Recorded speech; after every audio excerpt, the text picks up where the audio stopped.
అతిరమణీయం శ్రీ శ్రీనివాసుని కళ్యాణం సుముహూర్తం అది సుముహూర్తం లోక కళ్యాణ శ్రీకారం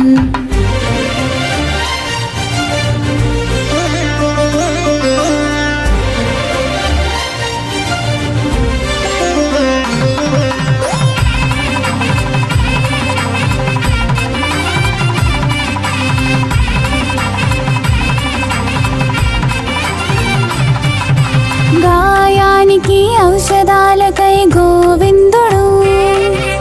వకుల మాత ఆశ్రమము చేరెను